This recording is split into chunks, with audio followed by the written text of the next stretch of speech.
बिस्मिल्लाहिर्रहमानिर्रहीम। नाज़रीन अस्सलाम वालेकुम, मैं हूँ इमरान वसीम। नाज़रीन, साबिक़ वज़ीर आज़म इमरान ख़ान ने एक मरतबा फिर वज़ीर आज़म पाकिस्तान बनने की अर्ज़ी दे दी है और इस अर्ज़ी के साथ चेयरमैन PTI इमरान ख़ान की जानिब से इस बात की यकीन दहानी भी करवाई गई है कि अगर उन्हें एक मरतबा फिर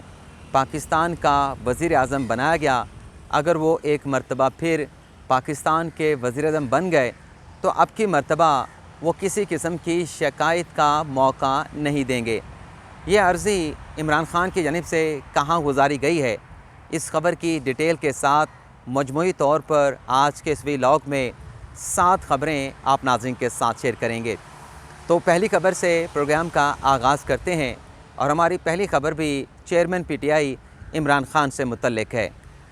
आज इस्लामाबाद पुलिस की जानिब से जो इमरान ख़ान के ख़िलाफ़ दहशत गर्दी का मुकदमा दर्ज किया गया था और उस केस में आप नाज़रीन को मालूम है कि इमरान ख़ान को ज़मानत के लिए ATC अदालत से रुजू करना पड़ा था और इंसदाद दहशत गर्दी की अदालत की जानिब से इमरान ख़ान को 1 सितंबर तक की अबूरी ज़मानत जो है वो ग्रांट की गई थी। कल इमरान ख़ान ने इसी केस में अबूरी ज़मानत को मज़ीद एक्सटेंड करवाने के लिए ATC अदालत में पेश होना है, लेकिन आज गुज़िश्ता रोज़ इमरान ख़ान की जानिब से दहशत गर्दी के इस मुकदमे की क्वाशमेंट के लिए इस्लामाबाद हाई कोर्ट से रुजू किया गया था। आज नाज़रीन डेवलपमेंट ये हुई है कि इस्लामाबाद हाई कोर्ट के चीफ़ जस्टिस अतर मिनल्ला की जानिब से इमरान ख़ान की दायर की गई इस दरख्वास्त पर पहली समाअत की गई है और पहली समाअत में अदालत की जानिब से इस केस को दहशत गर्दी के मुकदमे की क्वाशमेंट के लिए 8 सितंबर तक जो DIG इस्लामाबाद हैं, जो IG इस्लामाबाद हैं और जो मुतलका थाने के SHO हैं और जिस मजिस्ट्रेट मुदई की दरख्वास्त के ऊपर ये दहशत गर्दी का मुकदमा दर्ज किया गया है, उन्हें 8 सितंबर का नोटिस जो है वो इस्लामाबाद हाई कोर्ट के चीफ़ जस्टिस अतर मिनल्ला की जानिब से जो है वो जारी कर दिया गया है। यानी 8 सितंबर को ये तमाम फ़रीक़ैन IG इस्लामाबाद, DIG इस्लामाबाद, मुतलका थाने का SHO और जो मुदई हैं मुतलका मजिस्ट्रेट वो अदालत के सामने पेश होकर जवाब देंगे, वजाहत देंगे कि इमरान ख़ान के ख़िलाफ़ ये मुकदमा दहशत गर्दी का, इसे क्यों क्वैश ना किया जाए। दूसरी नाज़रीन ख़बर यह है कि जमील फ़ारूकी, जिन्हें पहले इस्लामाबाद पुलिस की जानिब से गिरफ़्तार किया गया था और बाद अज़ां एंकर जमील फ़ारूकी को FIA के हुक्काम के हवाले कर दिया गया था। आज नाज़रीन इस्लामाबाद की लोअर जुडिशरी की जानिब से एंकर जमील फ़ारूकी की ज़मानत को एक्सेप्ट कर लिया गया है। जमील फ़ारूकी को ज़मानत पर रिहा करने का हुक्म दे दिया गया है और ज़मानत का ये हुक्म देते हुए अदालत की जानिब से जमील फ़ारूकी को 1 लाख रुपए के मचलके जमा कराने का हुक्म दिया गया है। और उस केस में नाज़रीन जमील फ़ारूकी की जानिब से पेश हुए थे मियाँ इशफ़ाक़ अली, जो इससे पहले जो एंकर इमरान रियाज़ ख़ान है उनके केस में भी पेश हो चुके हैं। तीसरी नाज़रीन ख़बर ये है कि तहरीक इंसाफ के रहनुमा और साबिक़ वज़ीर मुमलिकत बराए इत्तलात व नशरियात फ़ारूक हबीब साहब ने आज इस्लामाबाद हाई कोर्ट में एक नई दरख्वास्त दायर की है। उस दरख्वास्त में नाज़रीन फ़रीक बनाया गया है इलेक्शन कमीशन ऑफ पाकिस्तान को और इस्लामाबाद हाई कोर्ट से ये कहा गया है कि इलेक्शन कमीशन पाकिस्तान तहरीक इंसाफ को तो टारगेट कर रहा है। इलेक्शन कमीशन की जानिब से पाकिस्तान तहरीक इंसाफ के अकाउंट्स की तो स्क्रूटनी की गई, उस पर इलेक्शन कमीशन की फैक्ट फाइंडिंग रिपोर्ट भी आ चुकी है, फ़ैसला भी आ चुका है, लेकिन इलेक्शन कमीशन मुसम्मिक नवाज़ की, पाकिस्तान पीपल्स पार्टी की, मौलाना फजल रहमान की जमात की और दीगर सियासी जमातों की अकाउंट्स की स्क्रूटनी करने में नाकाम हुआ है। और इस दरख्वास्त में नाज़रीन फ़ारूक हबीब ने इस्लामाबाद हाई कोर्ट से इस्तदा ये की है कि इलेक्शन कमीशन को हुक्म दिया जाए कि जिस तरीके से पाकिस्तान तहरीक इंसाफ के माली अकाउंट्स की जांच पड़ताल की गई, स्क्रूटनी की गई, इसी तरीके से चंद हफ्तों के अंदर दीगर जो सियासी जमातें हैं बशमूल मुसम्मिक नवाज़ और पाकिस्तान पीपल्स पार्टी, उनके माली अकाउंट की भी जो है वो स्क्रूटनी की जाए, जांच पड़ताल करके जो रिपोर्ट है उसको पब्लिक किया जाए। अब चूँकि हमने इलेक्शन कमीशन की ख़बर शेयर की है तो इलेक्शन कमीशन से मुतल्लिक़ चेयरमैन PTI इमरान ख़ान साहब के एक लाडले की ख़बर भी आपके साथ शेयर कर लें। NA 75 डस्का में जब ज़िमनी इलेक्शन हुआ तो क्या हुआ था आप नाज़रीन के सामने है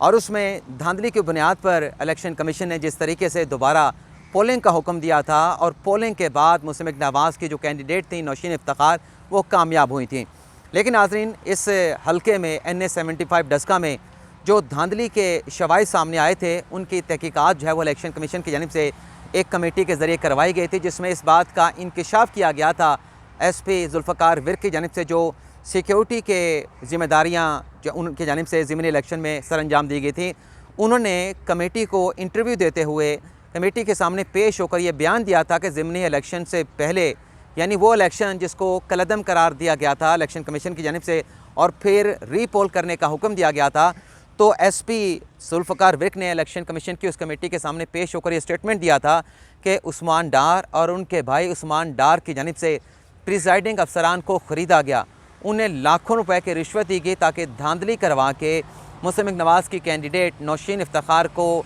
शिकस्त और पाकिस्तान तहरीक इंसाफ के जो कैंडिडेट हैं अली असजद मली उन्हें कामयाब बनाया जा सके। तो उस नाज़रीन इंक्वायरी कमेटी की रिपोर्ट के बाद, वैसे ख़बर तो ये कल की है लेकिन चूँकि कल की भी हैपनिंग बहुत ज़्यादा थी तो ये ख़बर आप नाज़रीन के साथ शेयर करना रह गई थी। तो कल नाज़रीन इलेक्शन कमीशन की जानिब से उस्मान डार को बुलाया गया था, क्योंकि उस्मान डार को आपको पता है कि चेयरमैन पीटीआई इमरान खान के बड़े लाडले हैं, बड़े उनके करीब हैं, और उस्मान डार के साथ उनके जो भाई हैं उमर डार, उन्हें भी ज़ाती हैसियत में बुलाया गया था। तो कल जब ये दोनों उस्मान डार और उमर डार इलेक्शन कमीशन की कमेटी के सामने पेश हुए तो इनसे सवालात पूछे गए कि एसपी जुल्फ़िकार विर्क का स्टेटमेंट मौजूद है, तो उसकी रोशनी में आप ये बताएं कि ये जो इल्ज़ामात लगे कि आपने प्रिजाइडिंग अफसरान को लाखों रुपए रिश्वत दी ताकि आप धांधली करवा सकें, इस पर आपका मौक़िफ़ क्या है। तो उस्मान डार और उनके भाई उमर डार की जानिब से इस सारे मामले से लाइल्मी का इजहार किया गया और इलेक्शन कमीशन से ये कहा गया कि एक साल के बाद यह आपको मामला याद आया है, अगर हमारे ख़िलाफ़ किसी ने कोई स्टेटमेंट दिया है कि हमने प्रिजाइडिंग अफसरान को रिश्वत दी है धांधली के लिए, तो उसका जो बयान है हमें फ़राहम किया जाए और उस बयान की रोशनी में हम अपना मौक़िफ़ जो है, हम अपनी वजाहत जो है वो इलेक्शन कमीशन की कमेटी के सामने पेश करेंगे। तो कमेटी की जानिब से दोनों भाइयों को कहा गया कि ठीक है, अगर आपको वो स्टेटमेंट चाहिए एसपी जुल्फ़िकार विर्क का, वो आपको फ़राहम कर दिया जाएगा। यानी लाडले उस्मान डार को और उमर डार को लेने के देने ऐसे पड़ गए कि वहाँ पे प्रिजाइडिंग अफसरान को लाखों रुपए दिए, और अब जब वो चीज़ मुबैना तौर पे अलजली सामने आई है तो अब उस्मान डार साहब को लेने के देने ऐसे पड़े हैं कि उस एलिगेशन के ऊपर उन्हें अब इलेक्शन कमीशन को सेटिस्फाइड करना पड़ेगा, इलेक्शन कमीशन को मुतमिन करना पड़ेगा कि जो एसपी जुल्फ़िकार विर्क का स्टेटमेंट है उसका हकीकत के साथ कोई ताल्लुक़ नहीं, और क्यों उनके ख़िलाफ़ ये स्टेटमेंट दिया गया एसपी जुल्फ़िकार विर्क की जानिब से।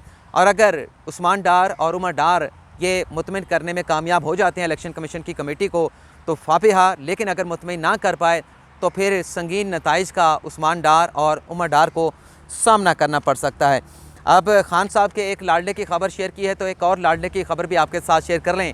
नाज़रीन, साबिक़ वज़ीर-ए-आज़म इमरान खान के साबिक़ प्रिंसिपल सेक्रेटरी आज़म खान, जिन्होंने स्टॉप लिस्ट में नाम शामिल करने पर इस्लामाबाद हाई कोर्ट से रजू किया था और कल इस्लामाबाद हाई कोर्ट की जानिब से वज़ारत दाखिला को नोटिस जारी करके आज उनके नुमाइंदों को तलब किया गया था। तो आज नाज़रीन इस केस की इस्लामाबाद हाई कोर्ट में समाअत हुई है और वज़ारत दाखिला के नुमाइंदे का मौक़िफ़ सुनने के बाद इस्लामाबाद हाई कोर्ट के चीफ़ जस्टिस अतर मिनल्ला की जानिब से इमरान खान साहब के साबिक़ प्रिंसिपल सेक्रेटरी आज़म खान का नाम स्टॉप लिस्ट से निकालने का हुक्म दे दिया गया है और उन्हें बैरून मुल्क जाने की, सफ़र करने की इजाज़त दे दी गई है। लेकिन साथ ही ये भी कंडीशन अदालत की जानिब से लगा दी गई है कि अगर पब्लिक अकाउंट कमेटी की जानिब से आज़म खान को बुलाया जाता है तो वो पब्लिक अकाउंट कमेटी के सामने पेश हों। पार्लियामेंट एक बहुत बड़ा फोरम है, अवाम का फोरम है, तो वहाँ पर पेश होने से आज़म खान इनकार नहीं कर सकते। ये तो नाज़रीन हमारी चंद मुख्तसर ख़बरों की डिटेल हो गई। अब आ जाते हैं कि मारूफ तजिया निगार कैसे रंगे हाथों पकड़े गए हैं। नाज़रीन, 2 दिन पहले जब IMF का प्रोग्राम अप्रूव हुआ, IMF के इजलास में पाकिस्तान के साथ पैकेज की जब मंजूरी दी गई तो इस पर नाज़रीन मिफ्ता इस्माइल वज़ीर ख़जाना की जानिब से एक ट्वीट करके IMF पैकेज की मंजूरी पर अल्हम्दुलिल्लाह कहा गया। इस ट्वीट पर नाज़रीन मारूफ तजिया निगार और या मकबूल जान जो कि कॉलम भी लिखते हैं उनकी जानिब से कहा गया, एक ट्वीट किया गया जिसमें वो लिखते हैं कि लानत है IMF का सूदी कर्जा मिलने पर खुशी से अल्हम्दुलिल्लाह लिखने पर, अल्लाह के अहकामात का ये मजाक है। यानी वो कह रहे थे कि IMF से सूदी कर्जा मिला और आप उस पर अल्हम्दुलिल्लाह कह रहे हैं, और इस सूदी कर्जे के ऊपर अल्हम्दुलिल्लाह कहने का मतलब ये है कि आप अल्लाह ताला के अहकामात का मजाक उड़ा रहे हैं। जब ये नाज़रीन ट्वीट किया गया और या मकबूल जान की जानिब से तो सोशल मीडिया पे एक पुरानी वीडियो ओरिया मकबूल जान की वायरल हुई और सोशल मीडिया सार्फिन की जानिब से टारगेट किया गया ओरिया मकबूल जान को कि जब इमरान खान साहब की हुकूमत थी तब आप IMF के पैकेज से मुतल्लिक, IMF की डील से मुतल्लिक क्या फरमाते थे और आज आप क्या फरमा रहे हैं। उस नाज़रीन वीडियो में ये सुना जा सकता है कि जब इमरान खान साहब की हुकूमत थी तो औरिया मकबूल जान ये कह रहे थे, जो उनके साथ एंकर मौजूद थे अपना निजी टीवी के प्रोग्राम में, औरिया मकबूल जान ने मेज़बान से कहा कि मैं आपको एक हैरान कर देने वाली बात बताता हूँ, ये जो वर्ल्ड बैंक से और IMF से कर्ज़ा मिलता है हुकूमतों को, ये कर्ज़ा सूद पे नहीं दिया जाता, इस कर्ज़े का कोई सूद नहीं होता। और ये जो कर्ज़ा है, औरिया मकबूल जान उस प्रोग्राम में जो कि न्यू टीवी पे वो करते थे, मेज़बान को बता रहे हैं कि IMF और वर्ल्ड बैंक की जानिब से कर्ज़ा दिया जाता है उसमें 1.2 या 1.4 तनासब से जो है जो पैसे लिए जाते हैं, इजाफी पैसे लिए जाते हैं, वो कर्ज़ा नहीं होता, वो सूद नहीं होता, बल्कि वो सर्विस चार्जेस होते हैं। तो इसलिए औरिया मकबूल जान ने अपनी इस वीडियो में कहा कि IMF से कर्ज़ा लेना या वर्ल्ड बैंक से कर्ज़ा लेना वो सूदी कर्ज़ा नहीं कहलाएगा, बल्कि एक सॉफ्ट लोन कहलाएगा। अब आप देख लें कि बारिश भी हैं, लोग बड़ी इनकी कदर भी करते हैं, लोग इनकी बड़ी रिस्पेक्ट भी करते हैं, लेकिन तज़िया करते हुए बहुत सारे लोग मार खा जाते हैं। और गालिबन औरिया मकबूल जान जो कि कालम निगार भी हैं, मार खा गए, उन्हें अपने माजी का किया गया तबसरा तज्जिया भूल गया। और आज वो कह रहे थे कि IMF से जो कर्ज़ा लिया गया है वो सूदी है, और लानत भेज रहे थे वो मिफ्ता इस्माइल पर इस कर्ज़े मिलने पे, अल्हम्दुलिल्लाह कहने पे। लेकिन माजी में वो IMF के इसी पैकेज का दिफा कर रहे थे। IMF के कर्ज़े को वो कह रहे थे कि ये कर्ज़ा नहीं, सूदी कर्ज़ा नहीं, बल्कि एक सॉफ्ट लोन है। अब आ जाते हैं हमारी छठी खबर की तरफ कि वज़ीर ख़जाना की तब्दीली की क्या ख़बर है। तो ख़बर नाज़रीन है कि जो चंद रोज़ पहले साबिक़ वज़ीर ख़जाना इमरान खान साहब के शौकत तरीन के जो ऑडियो लीक सामने आई थी, जिसमें वो मोहसिन लगारी के साथ गुफ्तगू कर रहे थे, KPK के वज़ीर ख़जाना तैमूर झगड़ा से गुफ्तगू कर रहे थे। इस नाज़रीन ऑडियो लीक के बाद अब ख़बर ये है कि चूँकि मोहसिन लगारी पंजाब के वज़ीर ख़जाना ने मिफ्ता इस्माइल को वज़ीर ख़जाना को ख़त नहीं लिखा था कि आपके साथ जो कमिटमेंट की गई है IMF के प्रोग्राम के हवाले से उसको हम पूरा नहीं करेंगे, तो जब ये ख़त नहीं लिखा गया तो अब ये ख़बरें सामने आ रही हैं कि चेयरमैन PTI इमरान खान अपने पंजाब के वज़ीर ख़जाना से नाराज़ हैं, और इस बात का ज़राए इम्कान ज़ाहिर कर रहे हैं कि आइंदा आने वाले चंद रोज़ में मोहसिन लगारी साहब को पंजाब के वज़ारत ख़जाना से तब्दील करके एक मरतबा फिर जो खुसरू बख्तार साहब के भाई हैं हाशिम जवां बख्त, उन्हें पंजाब के वज़ारत ख़जाना का कलमदान सौंपा जा सकता है। और ज़रा ये बता रहे हैं कि ये तब्दीली आइंदा आने वाले चंद रोज़ में होने का इम्कान है कि मोहसिन लगारी को तब्दील करके हाशिम जवां बख्त को दोबारा से पंजाब का वज़ीर ख़जाना का कलमदान सौंप दिया जाएगा। अब वैसे वफाक में भी वज़ीर ख़जाना की तब्दीली की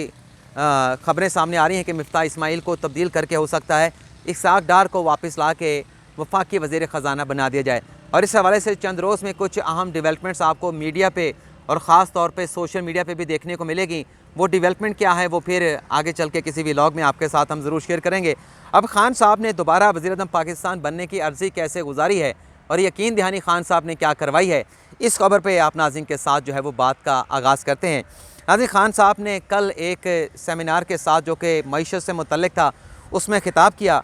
वैसे तो खान साहब को जब से वज़ारत उज़्मा से हटाया गया है, खान साहब ये कहते हैं कि अमरीकी साजिश के ज़रिए मेरी हुकूमत को हटाया गया। और चंद रोज़ पहले एंकर हामिद मीर की उनके साथ बनी गाला में मुलाकात हुई। इस मुलाकात के बाद हामिद मीर ने एक कॉलम लिखा है। उस कॉलम में हामिद मीर साहब ने कोई ज़िक्र नहीं किया कि खान साहब के साथ मुलाकात में खान साहब ने अमरीकी साजिश का, क्योंकि उनके साथ गुफ्तगू होती रही, खान साहब ने उस सारी गुफ्तगू में ये नहीं कहा कि उन्हें अमरीकी साजिश के ज़रिए हटाया गया। लेकिन बहरहाल अब खान साहब ये कहते हैं और उनका ये स्टेटमेंट सामने आया है। खान साहब ये कहते हैं कि अगर हमारी हुकूमत आई, एक मरतबा फिर मुझे वज़ीर-ए-आज़म बनाया गया, तो ऐसे इक़दाम करेंगे जो पहले नहीं लिए गए, और हम दोबारा हुकूमत में आकर मैं दोबारा वज़ीर-ए-आज़म पाकिस्तान बन के अवाम के, आम आदमी के हकूक़ का तहफ़्फ़ुज़ करूँगा। बहुत अच्छी बात है, खान साहब ने यकीन दहानी कराई है। लेकिन ये यकीन दहानी सिर्फ़ अपोजिशन में ही करवाई जाती है, और जब भी वज़ीर-ए-आज़म बन जाता है, कोई भी शख्स बन जाता है, तो वो अपने वादे भूल जाता है। और ये एतराफ़ खान साहब ने भी हामिद मीर के साथ मुलाकात में किया कि हमने हुकूमत में आने से पहले, इलेक्शन से पहले जितने भी वादे किए थे, वो वादे हम आवाम के साथ नहीं कर सके। और मुझे ये भी यकीन है, क्योंकि ये 70 साल से यही चला आ रहा है, कि जो भी सियासी जमात का सरबराह होता है, जो भी अगले वज़ीर-ए-आज़म का कैंडिडेट होता है, वो अपोजिशन में रहते हुए इलेक्शन से पहले जितने भी आवाम के साथ वादे करता है, वो इक़्तिदार में आने के बाद उन तमाम वादों को भूल जाता है। अब खान साहब कह तो रहे हैं कि जो इक़दामात हमने अपने 3.5 साल दौरे हुकूमत में नहीं उठाए थे, अब अगर हुकूमत मिली, वज़ीर-ए-आज़म बना, तो ऐसे इक़दामात उठाएँगे जो माजी में हमने नहीं उठाए थे, और अवाम के हकूक़ का तहफ़्फ़ुज़ करेंगे। चलें, मैं तो यकीन नहीं करूँगा, लेकिन पाकिस्तान के अवाम अगर यकीन कर लेते हैं और इमरान खान साहब को वज़ीर-ए-आज़म बना देते हैं आइंदा आने वाले इलेक्शन में, जब भी इलेक्शन होता है तो देखेंगे कि खान साहब उन वादों को कितना पूरा करते हैं, या फिर एक मरतबा फिर वज़ारत उज़्मत से हटाए जाने के बाद खान साहब क्या दोबारा से एतराफ़ करेंगे कि जो वादे किए थे उनको पूरा नहीं कर सके। तो आपसे इजाज़त चाहते हैं। अल्लाह ताला हम सब का हामी नासिर हो। अपनी दुआओं में याद रखिएगा। अल्लाह हाफ़िज़।